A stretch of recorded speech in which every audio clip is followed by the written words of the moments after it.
Hello everyone. जैसे कि आप जानते हैं कि आर्टिकल 21 कहता है कि no person shall be deprived of his life and personal liberty except procedure establish by law. इसका मतलब यही है कि जो प्रोसीजर एस्टेब्लिश्ड बाय लॉ है, ये इंडियन कॉन्स्टिट्यूशन के अंदर जब ड्राफ्ट कॉन्स्टिट्यूशन बना था तो उस समय ये वर्ड नहीं था, इसके जगह पे था ड्यू प्रोसेस ऑफ लॉ।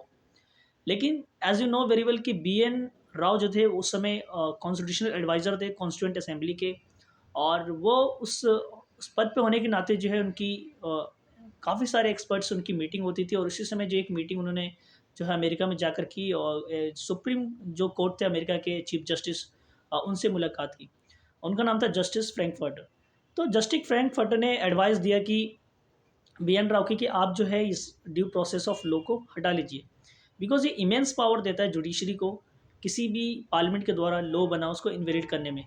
क्योंकि ड्यू प्रोसेस का मतलब यही है कि कोई लॉ अगर प्रोसेस के हिसाब से सही बना है वो फेयर, जस्ट और रिजनेबल भी होना चाहिए, यानी नॉट आर्बिट्री नहीं होना चाहिए।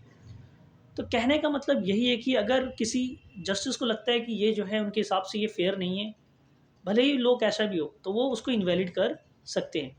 तो इसलिए जो है बाद में जो है BN राव जो है आने के बाद जो इंडिया के अंदर उसको ड्रॉप कर देते हैं और उसके जगह पे जो है प्रोसीजर एस्टेब्लिश्ड बाय लॉ को रखा जाता है। अब क्वेश्चन ये आता है कि इन दोनों में अंतर क्या है।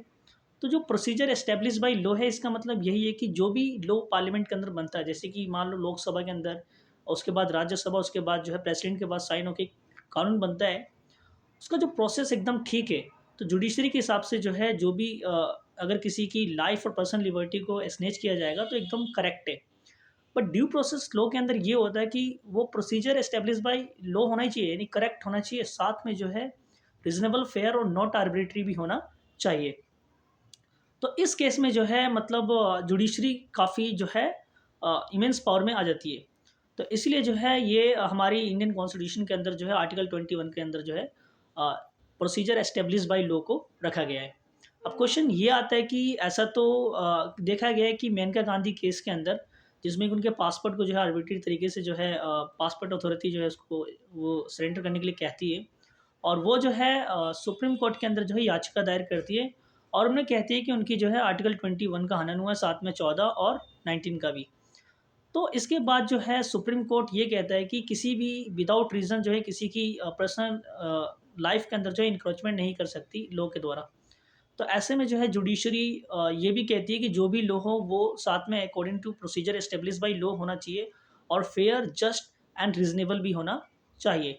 अगर बात करें कि कौन सा हमारे इंडियन कॉन्स्टिट्यूशन के अंदर है according to procedure establish by law है या ड्यू प्रोसेस, तो according to procedure establish by law वो जो है हमारे कॉन्स्टिट्यूशन के अंदर मेंशन है, जबकि ड्यू प्रोसेस मेंशन नहीं है। बट सुप्रीम कोर्ट में यही जजमेंट के आधार पर यही पता चलता है कि जो भी लॉ अगर उसके अंदर कोई भी खामियां होती है तो उसके साथ साथ हम ये भी चेक करेंगे कि वो रीजनेबल, फेयर और जस्ट है कि नहीं। Thank you so much.